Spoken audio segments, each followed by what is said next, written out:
Hello बच्चों, welcome back. आज हम लोग कंटिन्यूटी और डिफरेंशिएबिलिटी से रिलेटेड क्वेश्चंस करेंगे जो जेईई मेन में आते हैं रेगुलरली। और आपका 1 से 2 क्वेश्चंस श्योर शॉर्ट इससे काम हो जाएगा आपका। आप थोड़ी सी प्रैक्टिस लिमिट का आपने लास्ट टाइम किया था और होपफुली आपने लिमिट निकालना सीख लिया होगा। तो उसी का ये एप्लीकेशन है कंटिन्यूटी डिफरेंशिएबिलिटी में, और कुछ ज़्यादा इसमें कोई कॉम्प्लिकेशन है नहीं, है ना। तो ये वाले क्वेश्चन हम लोग जरूर कर लेंगे, ठीक है। So let's do some more examples. Let f be a continuous function on such that this happens. ना यहाँ पे देखो एक बड़ी क्वांटिटी ऑपरेट कर रही है 4 का पावर n, इवन e का पावर n, e का पावर माइनस एन स्क्वायर दिख रहा है, उसको नीचे लिखेंगे तो e का पावर n स्क्वायर हो जाएगा।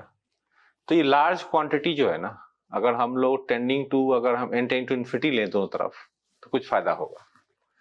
Limit n tends to infinity अगर लगा दें दोनों तरफ तो क्या होगा, limit n tends to infinity sine e का पावर n अपॉन e का पावर n स्क्वायर प्लस इसको चाहो तो आप डिवाइड कर लो, ऐसे ऐसे लिख लो, है ना।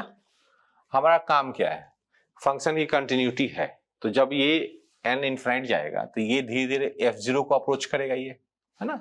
और f0 को अप्रोच करेगा बिकॉज फंक्शन में कंटिन्यूटी है। भाई ये फंक्शन f0 ही हो जाएगा बिकॉज n के लार्ज होने पे 1 अपॉन ये 0 जा रहा है और ये फंक्शन कंटिन्यूटी का सपोर्ट है, तो ये तो लिमिट है और ये फंक्शन वैल्यू दोनों मैच कर जाएंगे, है ना।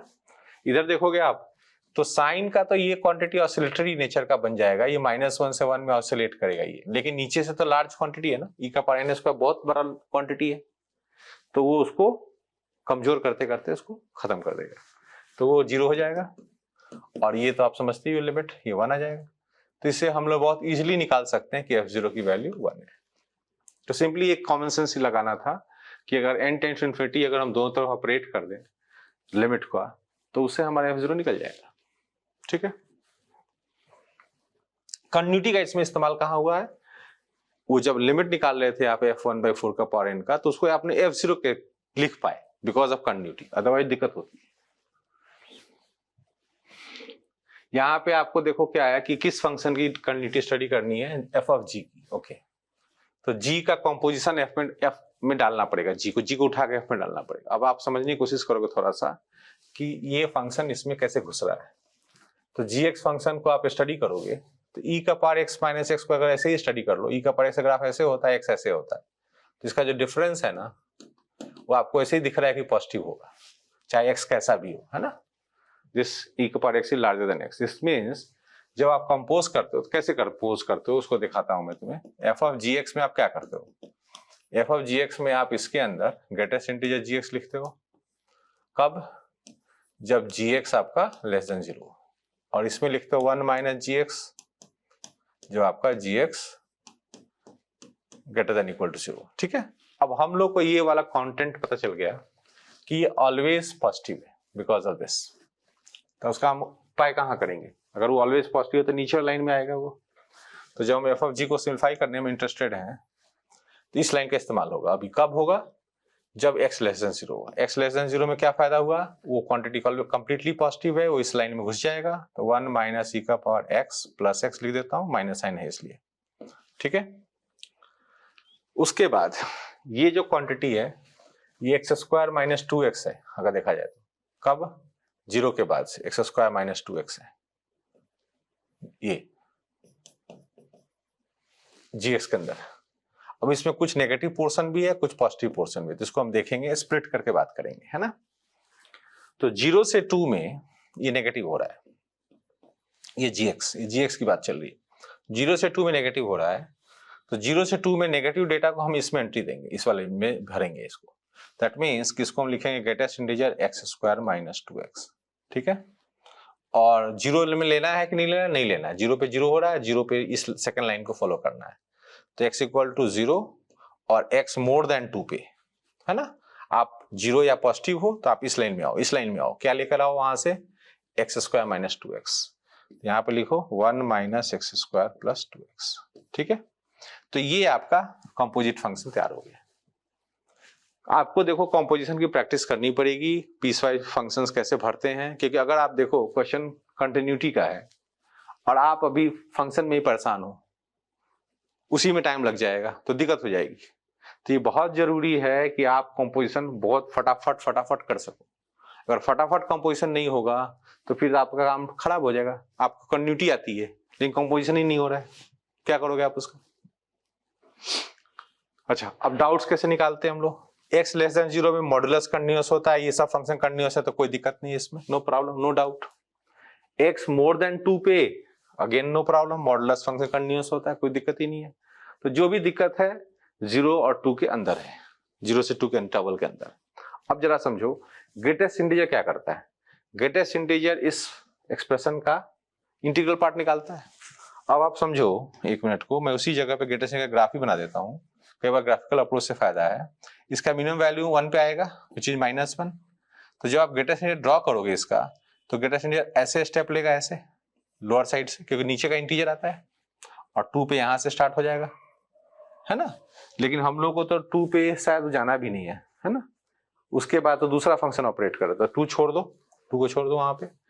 इस स्टेप को देखो, यहाँ पे एक डाउट था कि यहाँ पे इंटीजर हो रहा था ये, लेकिन हमारा दोनों तरफ से स्टेप सेम लेवल पे रह गया, ये कंटिन्यूअस हो गया। यहाँ पे कंटिन्यूटी आ गई, तो कोई दिक्कत नहीं है। ग्रेटेस्ट इंटीजर 2x माइनस जो है ना, इसका कंटिन्यूटी है 0 से 2 के अंदर, बिल्कुल है। अब क्या मामला फंसा है, मोटा मोटा एक 0 फंसा हुआ है और एक 2 फंसा हुआ है। देखते हैं 2 का क्या हुआ, कि चीजें कनेक्ट हुआ कि नहीं हुआ, क्योंकि फंक्शन यहाँ स्विच किया है। तो 2 पे आप देखोगे ध्यान से, तो 2 पे यहाँ पे आपका राइट हैंड लिमिट 1 आ रहा है, और ये कितना दे रहा है, left hand limit. Left hand limit आपको वहां से देखो -1 दे रहा है, और 2 पे फंक्शन की वैल्यू आप निकालोगे तो वो यहां से निकलेगा, वो भी 1 ही आ रहा है। तो इसका मतलब है कि 2 पे गड़बड़ है, 2 पे डिसकंटिन्यूटी है। और व्हाट अबाउट 0? 0 के लेफ्ट साइड से आप देखोगे तो इसकी वैल्यू कैसी स्टडी कर रहे हैं आप? 0 के लेफ्ट साइड से 0 आ रही है। 0 के राइट साइड से क्या हो रहा है, यहाँ पे देखो आप, 0 के राइट साइड से ग्रेटेस्ट इंटीजर में -1 आ रहा है, तो फिर से वहां लिमिट एग्जिस्ट नहीं करेगा। दैट मीन्स x = 0 और 2 पे हमारा फंक्शन डिसकंटिन्यूअस है, और बाकी सब जगह वो कंटिन्यूअस है। ठीक है बात? आपको थोड़ी ग्राफ बनाने आना चाहिए, क्योंकि अब इस ग्रेटेस्ट इंटीजर को स्टडी करने में हम थोड़ा ग्राफ बना लेंगे, फटाफट काम हो गया, है ना। और जो भी प्रॉब्लम था 0 और 2 था, उसको लेकर के हमने काम किया। और ये सब जो मॉडुलस है, ये डिफरेंशियबिलिटी में क्रिएट कर सकते हैं ट्रबल। कंटिन्यूटी में they are not going to create any trouble, जब तक डिफाइंड है तब तक दे आर कंटिन्यूअस। मॉडुलस से कोई हमें परेशानी नहीं होनी चाहिए। तो इस तरीके से आपके पास थॉट प्रोसेस क्लियर होना चाहिए।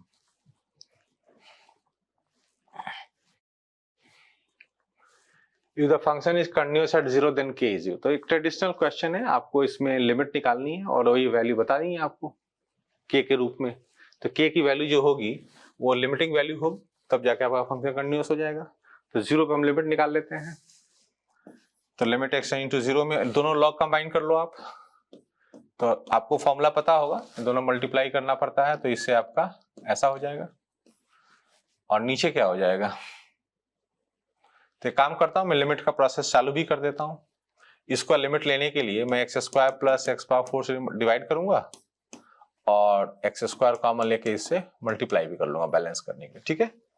अच्छा, इसको क्या करें हम लोग, 1 - cos² x को sin² x लिख लें, और अपॉन cos x लिख लें। ठीक है। अब आप देखो सब कुछ कूल है, ये लिमिट आपको 1 दे देगा। ठीक है।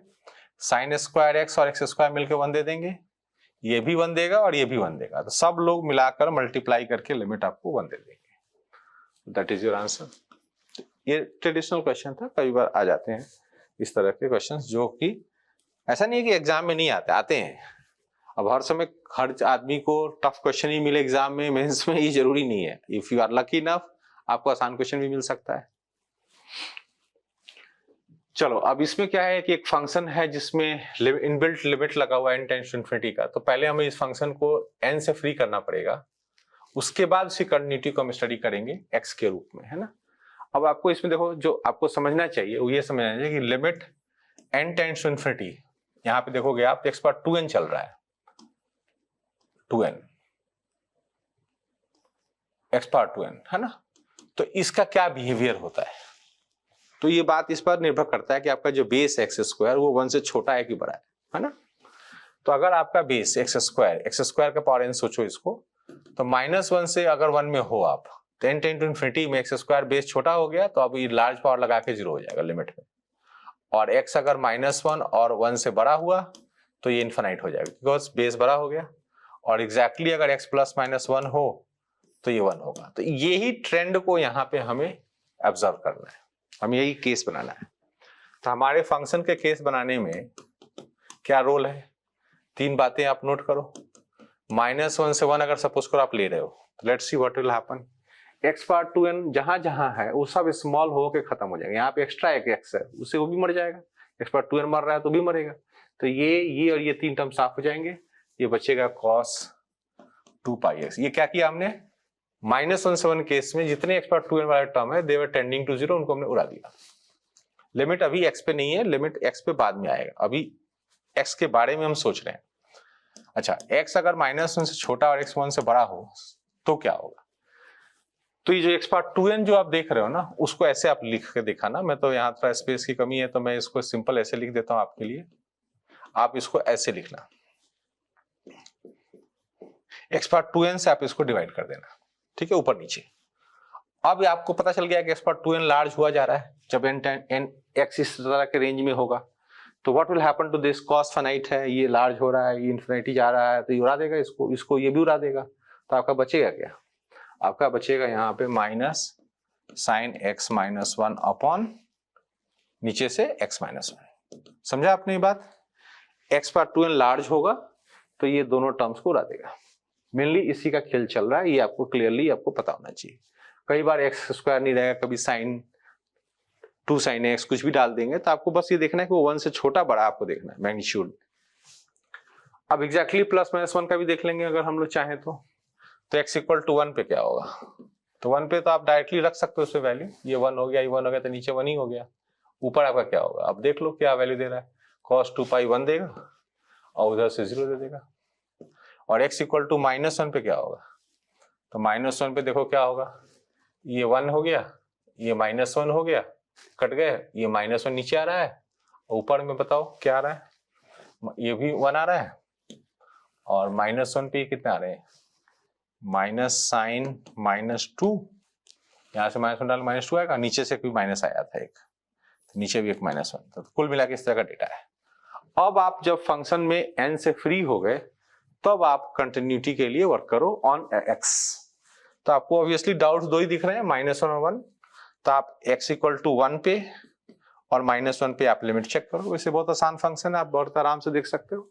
लिमिट 1 पे लेफ्ट से निकालोगे तो ये देगा 1, जबकि ये देगा -1 राइट से निकालोगे तो गया। -1 पे भी देखोगे तो -1 के राइट से ये 1 देगा, है ना।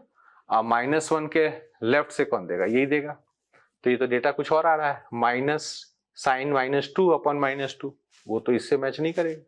तो दोनों लिमिट आप लिख के देख लेना, they will not match. That mean in जगहों पे लिमिट एग्जिस्ट नहीं कर रहा है,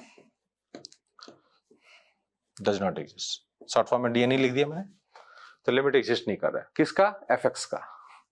तो आपका फंक्शन एफएक्स जो होगा इन दो जगहों पे डिसकंटिन्यूअस है, बाकी जगहों पे तो ठीक है भाई। आपको -1 से 1 के अंदर किसी भी पॉइंट पे कॉस अच्छे कंटिन्यूअस होते हैं, ये भी अच्छे फंक्शंस हैं। एक केवल 1 पे परेशान होते थे तो वो चीज तो हमने पकड़ लिया है उसको एज ए डाउट। ये सब तो कांस्टेंट तो खैर 1 और -1 पे ऑपरेट करते हैं, इसका तो कोई आगे काम है नहीं। तो कुल मिला के दोनों फंक्शन कंटिन्यूअस है अपने डोमेन में, तो उनका कोई चेक करने की जरूरत नहीं है। तो आपको सिर्फ ये बताना है कि आपको -1 पे प्रॉब्लम है।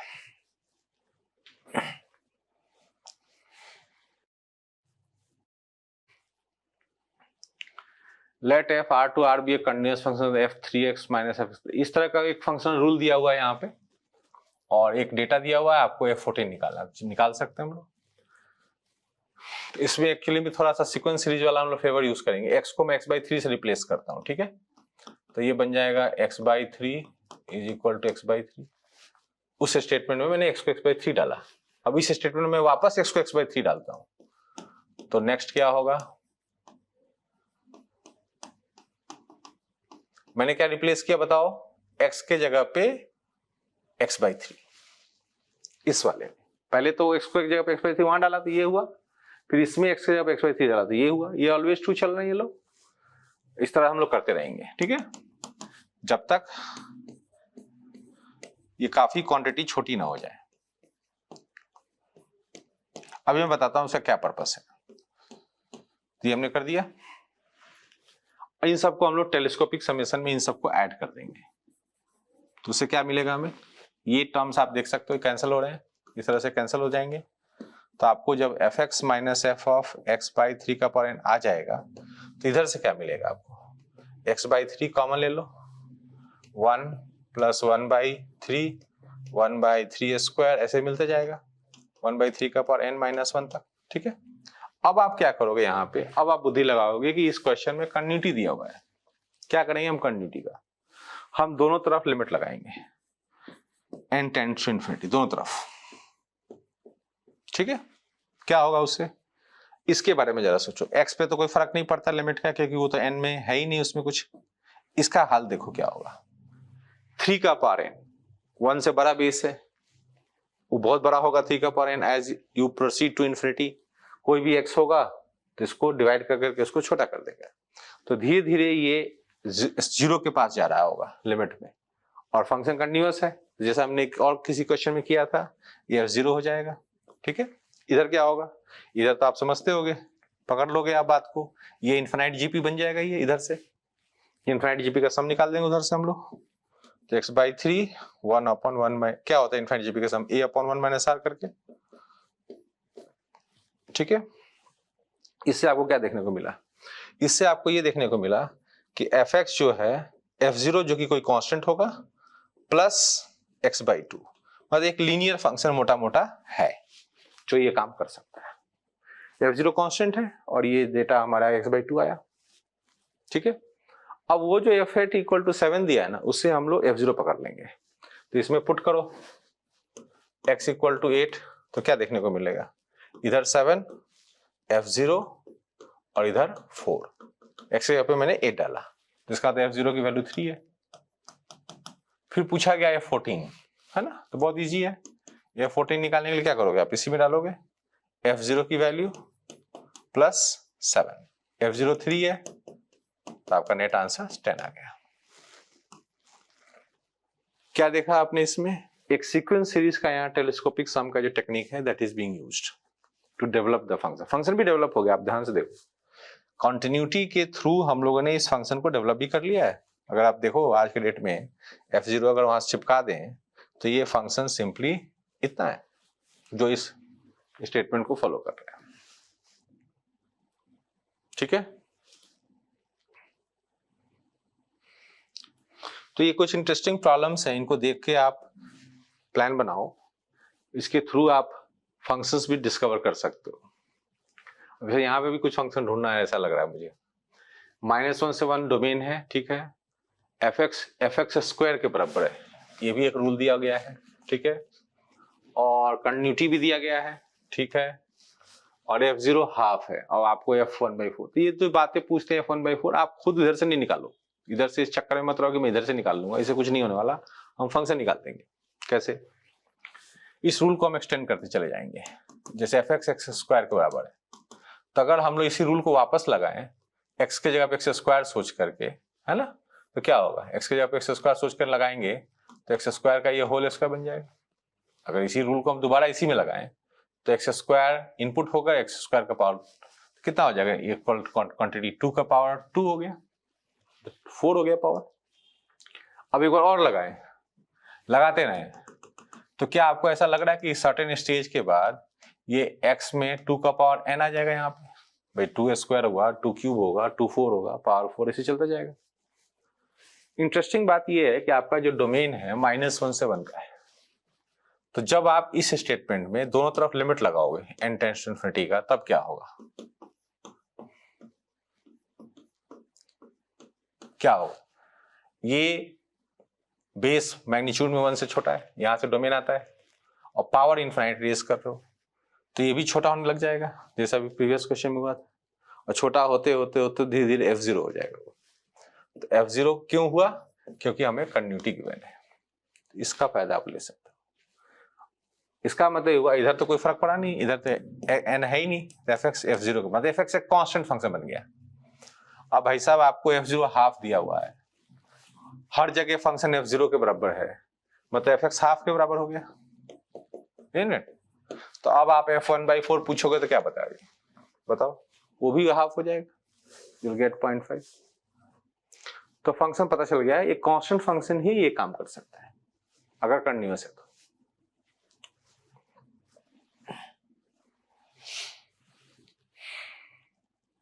Let f be a real valued functions, ये जो स्टेटमेंट आप देख रहे हो इसका मतलब क्या हो, इसका मतलब फंक्शन इवन है, मतलब सिमेट्रिक है अबाउट y एक्सिस, है ना। और कुछ जगहों पे डेटा दिया हुआ है, क्या पूछा जा रहा है, नंबर ऑफ जीरोस, मतलब फंक्शन कितने बार x एक्सिस को क्रॉस करेगा। तो मैं सैंपल एक ग्राफ बना देता हूं, मतलब जिसमें काम चलाऊं, मतलब हमें तो नहीं मालूम किस तरह का फंक्शन है, केवल कंटिन्यूटी पता है।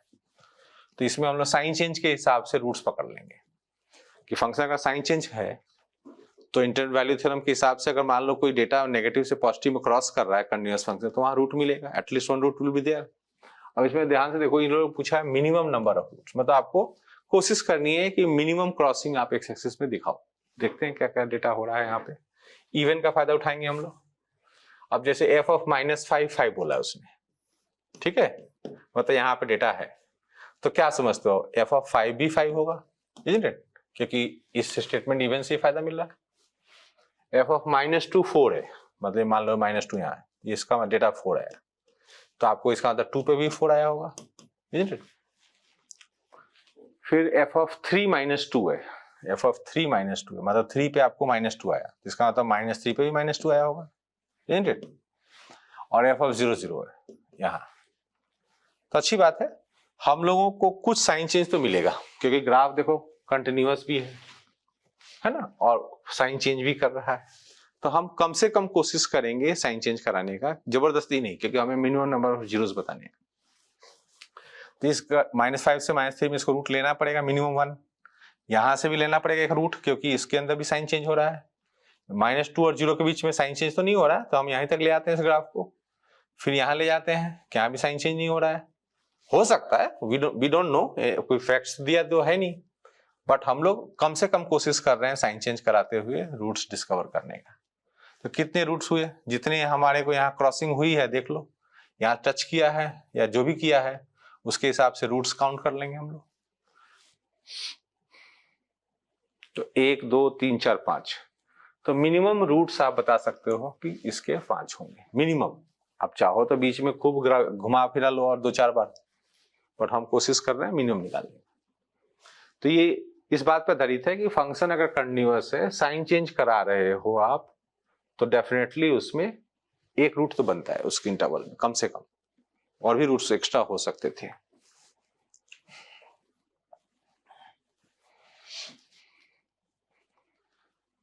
ना अब हम लोग कुछ डिफरेंशिएबिलिटी के क्वेश्चंस लेते हैं, इसमें देखो कंटिन्यूटी के साथ साथ डिफरेंशिएबिलिटी भी पूछा गया है, ग्रेटेस्ट इंटीजर और फ्रैक्शनल पार्ट चल रहा है, और आपको इसमें 1 पे मोटा मोटा क्वेश्चन दिख रहा है कि 1 पे आपको स्टडी करनी है, तो आप एक मिनट ट्राई करके देखो आप इसको। अब एक चीज आपने नोटिस किया होगा कि जो फंक्शंस में कंटिन्यूटी डिफरेंशिएबिलिटी दोनों पूछे जाते हैं, तो हम किधर से शुरू करें, क्या हम कंटिन्यूटी पहले करें, हो सकता है कि लेफ्ट राइट निकालना पड़े, left hand limit right hand limit, फिर डिफरेंशिएबिलिटी करें, LHD लेफ्ट हैंड डेरिवेटिव और राइट हैंड डेरिवेटिव निकालें, तो ये 4 चीजें निकालने में आदमी हो सकता है परेशान हो जाए और टाइम वो किल कर ले। तो आपने कुछ स्टेटमेंट्स नोट किए होंगे पहले कि अगर कोई फंक्शन डिफरेंशिएबल है तो नेचुरली कंटिन्यूअस हो जाएगा उस जगह पे, तो इसका मतलब कि हमें कंटिन्यूटी वाली स्टडी से बच गए, है ना। अगर कोई फंक्शन नॉन डिफरेंशिएबल है किसी पॉइंट पे, लेकिन उसके LHD RHD एग्जिस्ट कर रहे हैं, तो आपने नोटिस किया होगा कि जब LHD RHD एग्जिस्ट करके अनइक्वल हो रहे हैं, तो इसका मतलब नॉन डिफरेंशिएबल तो हो गया लेकिन वो कंटिन्यूअस हो जाता है, जैसे मॉड x उसका एग्जांपल है ना, आपको वो नॉन डिफरेंशिएबल है 0 पे, लेकिन LHD RHD -1 आ गया था इसलिए वो कंटिन्यूअस है, ऐसा आपने थ्योरीज में नोटिस किया होगा।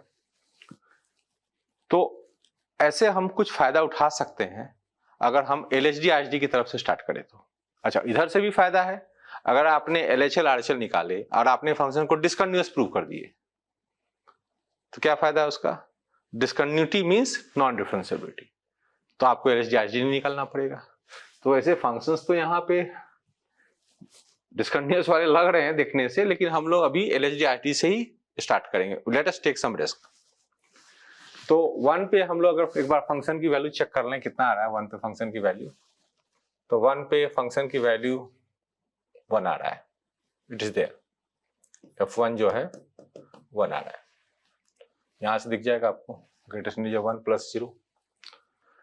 ठीक है, तो अभी मैं LHD से स्टार्ट कर रहा हूं। ठीक है, तो मान लो मैंने 1 पे LHD निकाला, लेफ्ट हैंड डेरिवेटिव, तो लिमिट h × 0 हम लोग कैसे निकालते हैं, f(1 - h) लिखते हैं, माइनस f1 लिखते हैं अपॉन -h लिखते हैं। ठीक है, अब h स्मॉल पॉजिटिव क्वांटिटी है, तो 1 - h ग्रेटेस्ट इंटीजर में डालोगे तो 0 हो जाएगा, फ्रैक्शनल पार्ट में डालोगे तो 1 - h हो जाएगा। ये तो हो गया f1 - h की कहानी। f1 कितना था, -1 था, उसके नीचे क्या डालना है, -h डालना है। ठीक है, तो इससे आप निकाल के देखो कितना लिमिट आ रहा है, ये तो फॉर्मूला ही है एक तरीके देखा जाए तो, या फिर आप एक्सपेंशन ले लो। तो limit h × 0 1 - ½ h -1 - h, cancel कर लो, कट जाएगा, हाफ आ गया ये। अब ये LHD एग्जिस्ट कर गया, this is good news for us, है ना। अब हम लोग RHD भी निकालते हैं। तो लिमिट h × 0, इसमें आपको क्या डालना है, 1 + h डालना है नीचे वाले में। तो 1 + h डालोगे तो 1 + h में ग्रेटेस्ट इंटीजर तुम्हारा 1 फेंकेगा, ये क्या फेंकेगा, ये 1 + h का फ्रैक्शनल पार्ट है तो वो h फेंकेगा, और स्क्वायर भी है, ऐसे हो जाएगा। ठीक है ना, चेक करो, 1 + h से ये क्या देगा, 1 देगा, 1 + h से 1 फेंक करके ये h देगा, HS माइनस फंक्शन वैल्यू आपको इसका पता है ना, f1 + h - f1/h लिखते हो, इसके हिसाब से देखो आप। तो ये देखो आपका ये लिमिट कितना आ रहा है, तो -h² 1 + h² टाइम्स h, तो h कैंसिल करके ये लिमिट 0 आ रहा है। ये हमारे लिए बहुत अच्छा हो गया। ठीक है, नॉन डिफरेंशिएबल तो आया, fx is non differentiable but it is continuous at x = 1। Continuous क्यों आया, क्योंकि ये दोनों LHD RHD एग्जिस्ट कर रहे हैं। अगर ये एग्जिस्ट कर रहे हैं दोनों क्वांटिटी, तो ये हमारी थ्योरी सजेस्ट करती हैं कि आपका कंटिन्यूटी है। तो आपको क्या मार्क करना है, fx is continuous at 1 but not differentiable. ठीक है, तो आपको उसमें LHL RHL करने से आप बच गए, थोड़ा सा आपने रिस्क लिया कि मैं LHD RHD निकाल के देखता हूं, तो आपको फायदा हो गया। अदरवाइज अगर सपोज करो आप पहले LHL RHL निकालते तो वो तो चलो बिकॉज ऑफ द आंसर वो कंटिन्यूअस तो आ ही जाता, फिर आपको फिर से LHD RHD निकालना पड़ता, तो उल्टा रास्ते में ये क्वेश्चन लंबा पड़ जाता है आपको। तो ये आपको जज करना पड़ता है क्वेश्चंस में कि मैं किधर से स्टार्ट करूं। अब ये फंक्शन काफी बड़ा दे रहा हुआ है, इतना भयंकर दिख रहा है, बच्चे बेहोश हो जाए देख करके ही, है, बट अपने को थोड़ा सिंप्लीफाई करना चाहिए और थोड़ा कॉमन सेंस भी लगाना चाहिए कि π/2 के आसपास काम होने वाला है मोटा मोटा, और क्वेश्चंस भी π/2 के आसपास ही चल रहे हैं, है ना। अब आप समझो साइनस ग्राफ π/2 पे कैसा होता है, साइनस ग्राफ π/2 के आसपास जब ऑपरेट करते हो आप, तो अगर एग्जैक्ट π/2 पे तो डिस्कस करना भी नहीं है इसको, इसके नेबरहुड में डिस्कस करना है, यहाँ करना है, यहाँ करना है, तो ये क्वांटिटी 1 से छोटी है, राइट। तो साइन एक्स अगर 1 से छोटी है नेबरहुड ऑफ π/2 में, तो साइन क्यूब एक्स कैसा होगा, साइन क्यूब एक्स क्या साइन एक्स से फर्दर छोटा हो जाएगा इन नेबरहुड, लेफ्ट चाहे राइट दोनों किसी साइड में आप देख लो, है ना, क्योंकि फ्रैक्शनल क्वांटिटी है, क्यूब करोगे तो वो और छोटा हो जाएगा। अब इसका नतीजा ये निकलेगा कि ये जो साइन एक्स माइनस मॉड लगाया गया है ना, वो क्लियर है कि mod sine x minus sine cube x को आपको मॉड क्यों लगाया हो, अभी तो खुद ही पॉजिटिव है, तो आप sine x minus sine cube x लिखो इसको, ठीक है ना। तो जब आप ऐसा लिखोगे ऊपर और नीचे तो क्या होगा, थोड़ा सा मैं शॉर्ट फॉर्म यूज कर लूं, साइन एक्स के लिए एस यूज कर लेता हूं, तो 2s minus 2s cube plus s minus s cube upon, इसमें क्या चल रहा है 2s minus 2s cube, minus sign लगा हुआ आगे देखना ध्यान से, plus s cube greatest integer, ये चल रहा है आपका फंक्शन के रूप में। थोड़ा सिंप्लीफाई करें तो कितना आ रहा है 3 times s minus s cube और नीचे s माइनस s क्यूब, तो भैया बहुत अच्छा हो गया, ये तो कट ही गया। ग्रेटेस्ट इंटीजर 3 क्या होता है इसमें तो कोई अभी लिमिट कुछ भी नहीं हुआ है, हम फंक्शन पे काम कर रहे हैं। तो फंक्शन फाइनली हम लोग को क्या देखने को मिल रहा है, ग्रेटेस्ट इंटीजर ऑफ 3 दिख रहा है। ग्रेटेस्ट इंटीजर ऑफ 3 क्या होता है, 3 होता है। तो इसका मतलब फंक्शन नेबरहुड में 3 है और उस पॉइंट पे भी 3 है। अब इससे अच्छा क्या चाहिए, भले देखने में इतना भयानक लग रहा है, हम नेबरहुड की बात कर रहे हैं, हम बहुत दूर नहीं जा रहे हैं, हम π/2 के लेफ्ट और राइट नेबरहुड की बात कर रहे हैं, क्योंकि उसी के आसपास क्वेश्चन है हमारा। तो बहुत मजा आ रहा है। फंक्शन एक्सटेंडिंग टू π/2 पे 3 पे बैठा है और 3 पे खुद भी π/2 पे 3 दिया गया है, तो बहुत बढ़िया है। fx उस एरिया में कंप्लीटली कांस्टेंट है, उस एरिया में 3 के लेवल पे, तो वो तो कंटिन्यूअस डिफरेंशिएबल तो होगा ही, क्या दिक्कत है, कांस्टेंट फंक्शन। तो फंक्शन सिंप्लीफाई करने में भी आपका क्वेश्चन इन्वॉल्व रहता है, उसमें आपको थोड़ा सा यहाँ जनरल नॉलेज की जरूरत पड़ी कि आपका ये मॉड्यूलस जो दिखा रहे हैं ये लोग, ये सिंपल है, बहुत कॉम्प्लिकेटेड नहीं है। और उसके बाद ग्रेटेस्ट इंटीजर भी था, तो बच्चे क्या पता देख के ही बेहोश हो जाएं, ऐसे माहौल बना रखा है लोगों ने। बट आदमी को थोड़ा सा अंदर झांकना पड़ता है, आप थोड़ा क्वेश्चन के अंदर झांकोगे तो कहीं क्लू मिल जाएगा आपको, काम हो जाएगा आपका। अब आप उसमें टाइम ही स्पेंड नहीं करोगे, देखते ही भग लिए, क्या फायदा उससे। For what values of triplets ABC this is differentiable. तो एक टिपिकल क्वेश्चन है डिफरेंशिएबिलिटी का। इसमें हम लोग पहले क्या करते हैं, जब कंटिन्यूटी भी मिल जाए ना, तो हम लोग फंक्शन को डिफरेंशिएट भी कर लेंगे, है ना। तो पहले हम लोग कंटिन्यूटी पे वर्क करते हैं, 1 पे, हमें 1 पे ही बात करनी है ना, 1 पे बात करनी है। तो बाकी जगह तो कोई दिक्कत ही नहीं है, ये लीनियर फंक्शन, ये क्वाड्रेटिक फंक्शन तो कंटिन्यूअस होते ही है, तो 1 पे ही केवल कनेक्शन प्रॉब्लम है। तो कंटिन्यूटी अगर 1 पे हम डिस्कस करेंगे तो लेफ्ट हैंड साइड से लिमिट आपकी 1 आ रही है, फंक्शन वैल्यू भी 1 ही आ रही है, तो वही रहने दो। इधर से देखो लिमिट कितनी आ रही है, इधर से a + b + c आ रही है। ये कंटिन्यूटी का ये कंडीशन हो गया कि अगर फंक्शन कंटिन्यूअस रखोगे तभी तो आगे डिफरेंशिएबल रखोगे, इजंट इट। अब हम लोग क्या करते हैं, एक तो हम लोग फर्स्ट प्रिंसिपल लगा ही सकते हैं कि भाई 1 का left hand limit, right hand derivative और लेफ्ट हैंड डेरिवेटिव निकालने बैठ जाए, बट हम लोग नहीं करेंगे। कंटिन्यूअस एक बार हो गया तो हम लोग दोनों तरफ इसको डिफरेंशिएट कर देते हैं हम लोग। आपने कुछ चीजें सीखा होगा कि किस तरीके से डिफरेंशिएशन का इस्तेमाल किया जा सकता है, तो नेबरहुड में हम लोग ऐसे काम करेंगे, ठीक है। 1 पे अभी क्लेम नहीं कर सकते, 1 पे तो हमें डाउट है ना कि डिफरेंशिएबल है कि नहीं, तो 1 की इक्वालिटी मैंने यहां से हटा दी है, ठीक है। अब आप ये कह रहे हो कि डिफरेंशिएबल है, इसका मतलब ये हुआ कि दोनों साइड से जो लिमिट है इन क्वांटिटीज का 1 पे, वो मैच करना चाहिए। तो लिमिट एक्सटेंडिंग टू 1 f' हम लोग लेफ्ट से और राइट से निकालेंगे, ठीक है। तो ये एग्जिस्ट करवाएंगे हम लोग। तो इसको एग्जिस्ट कराने के लिए क्या करेंगे हम लोग, लेफ्ट साइड से कब करेगा, लेफ्ट हैंड से इसका लिमिट 1 आ रहा है और राइट हैंड से इसका लिमिट 2a + b आ रहा है। तो हम लोग को 2 ही कंडीशन मिला है, तो शायद हम पूरी तरह से a और b और c सॉल्व ना कर पाए। ऑप्शन में भी ऐसा ही कुछ लग रहा है, कई जगहों पे देखो आपको ऐसी चीजें मेंशन की गई हैं जहां पे आपको ऐसा लग रहा है कि चीजें क्लियर नहीं है, बट एक चीज क्लियर तो दिख रहा है, 1 - 2a कई जगह यूज हुआ है, जो कि यहां से आया है। तो b को 1 - 2a होना चाहिए, तो ये तो कई जगह पे दिख रहा है। अगर b को 1 - 2 होने से, तो यहां से लेट अस चेक कि c कैसा होना चाहिए।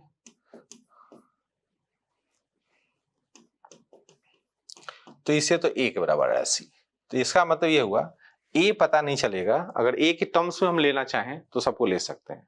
तो a के टर्म्स में हम लोग a को तो a ले लें, b को 1 - 2a ले लें और c को a ले लें। तो ऐसा हम पॉसिबिलिटी एक्सप्लोर करते हैं अपने ऑप्शंस में।